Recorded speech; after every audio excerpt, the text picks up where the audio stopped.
This is the plaintiff, Billy Bridges.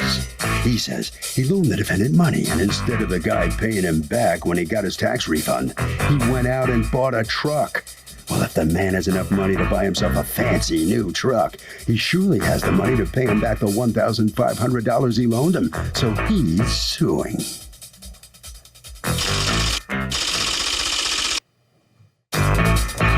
This is the defendant, Damian Goodwin.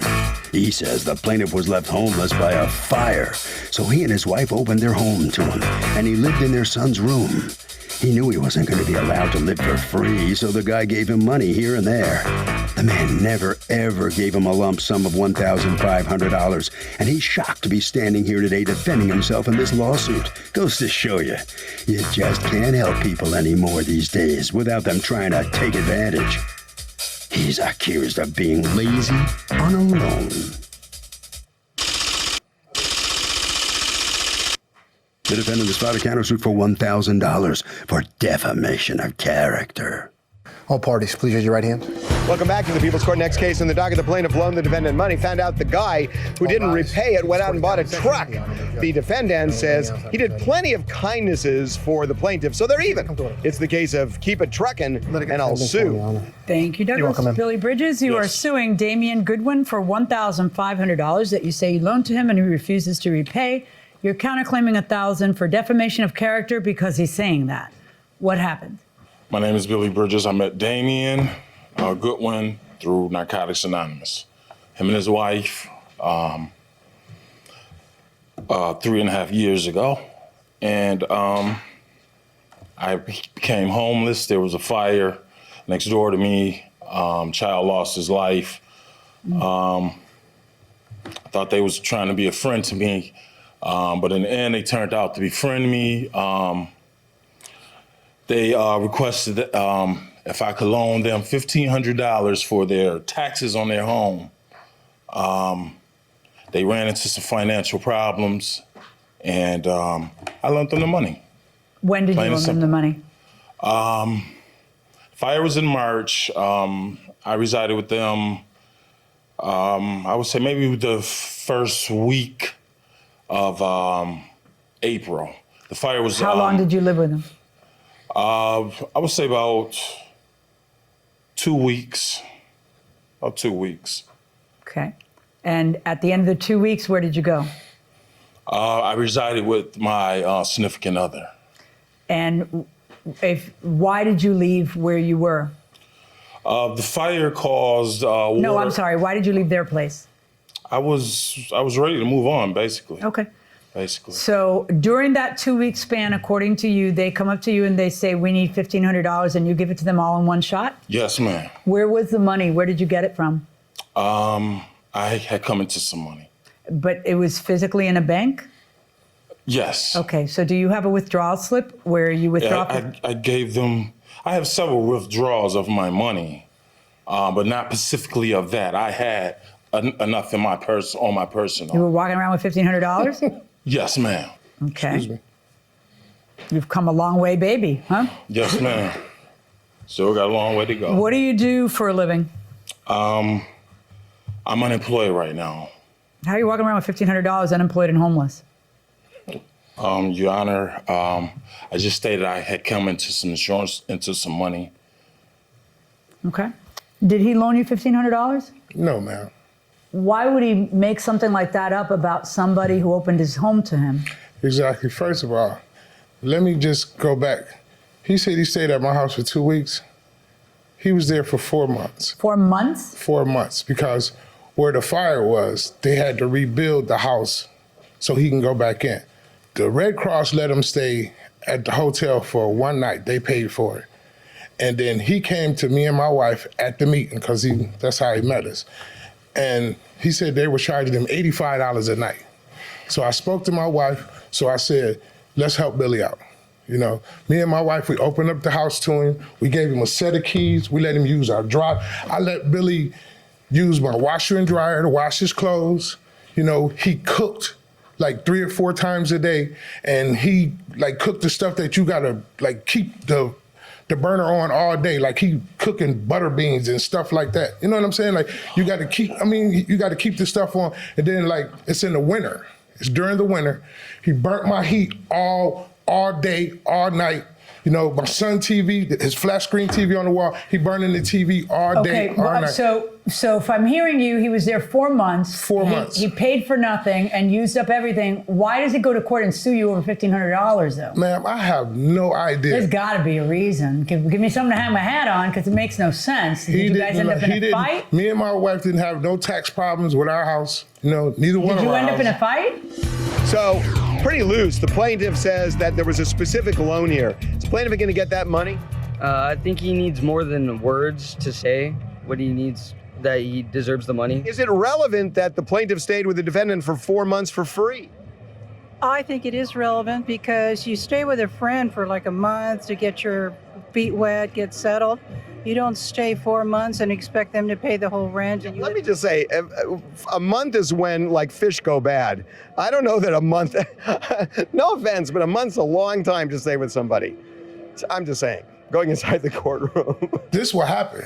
If you just want to get technical, Billy came into If that's what you call being truthful, yes. You know, Billy came into a Tell my story. No. Don't talk to him directly. No. Go ahead. You know, all right. You know, Billy came into this sum of money, you know, that he so-called has said, and these girls walked him for his money. So when he got broke, you know, he gonna go bite the hand that helped him.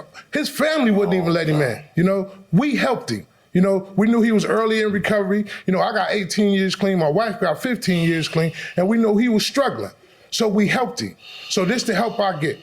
You know, I got people in the room. Yeah, but it still doesn't make sense to pick on you. Why wouldn't he pick on someone else and make up a case? Why would he pick on the guy who was so good to him for 4 months? Where's your wife? She's at work. Both When of is us she couldn't here? take off work. Both of us couldn't. We can't afford to both take off work. You know, I got to hear about this at work. You know, people saying, "Oh, you beat this dude out of $1,500?" No. And they said, "This is the same dude that you let Did he pay for anything while he was there for 4 months? Would he give money here, money there, anything? Here's a statement. Would you present him with like, listen, you got to help pay for this bill? We told him. We said, Billy, you're gonna have to give us like $350, you know, a month. Did You he can't pay just- it? So Yeah, he he paid. paid it. How many months did he pay? 4 months. If in fact he had agreed to pay that and that's what he paid, and he's somehow feeling the need to get that money back from you, why would he if he lived there for 4 months? What is the reasoning behind this? Do you guys still go to meetings together? Yes, sir. Oh, Yes, that's we got to do. be awkward. No, not really. Yes, it has become awkward. He'll walk in, he don't see me. At the beginning, I would shake his hand, speak to him. I didn't address him all the time about it. I was the man enough to address him because that wasn't our business at that meeting. He got to the point where he would walk in, he would walk right over me. He don't see me. So I ain't say nothing to him. That's not true. You know, I come in a meeting, I speak to everybody. You know, I don't have no qualms with no one. Why would I not speak to him? We helped him. Do you understand what I'm saying? I didn't do anything wrong. I didn't take nothing from this man.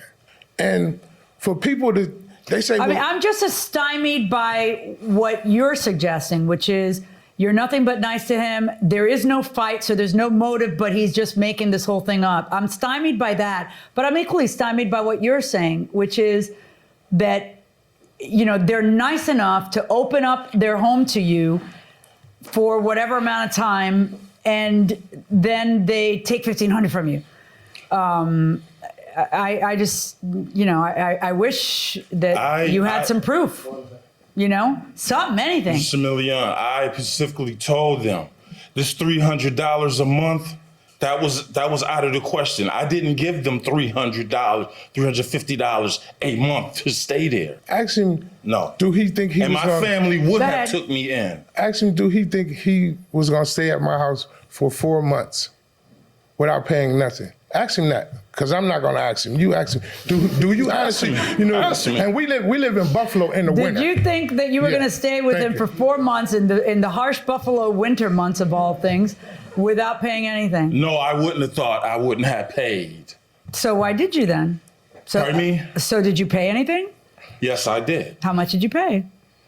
That 4 months, I don't believe it was a total of 4 months that I stayed there. That 4 months. He's I don't believe it was a he's total trying of to 4 add months either. on whatever he can. Yep.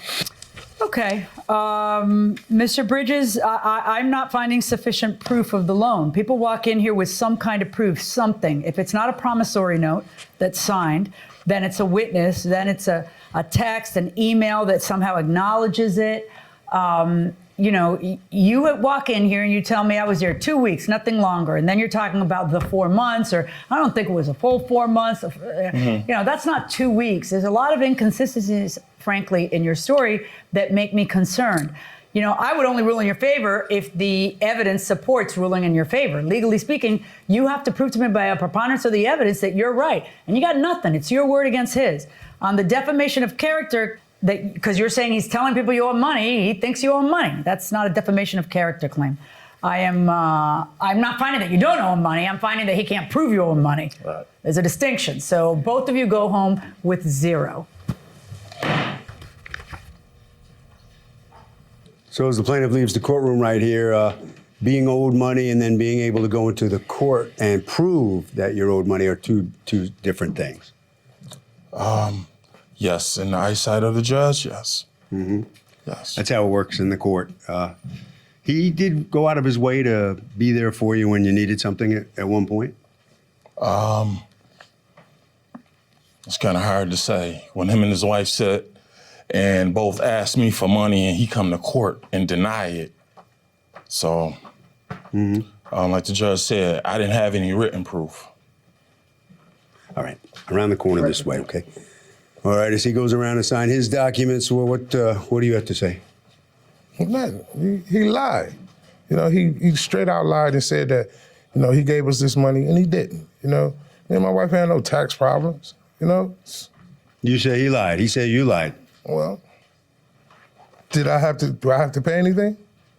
No, he lost. He lost his Okay, case. then, you know. Not able to prove it. But so will this go easier for you at work now? People get off your back now at work. I'm not too much concerned about what people say or think about me. You know, I know. You know, my God know. Well, would you go out of your way to help the next person next time? Probably would. You know, probably would. I ain't gonna let, you know, my heart be ruined by somebody else that's, you know, confused, because he's really confused. Over to Harvey. Okay, this is real simple, Kurt. When money is changing hands back and forth and there's a specific loan in the middle, that loan better be documented.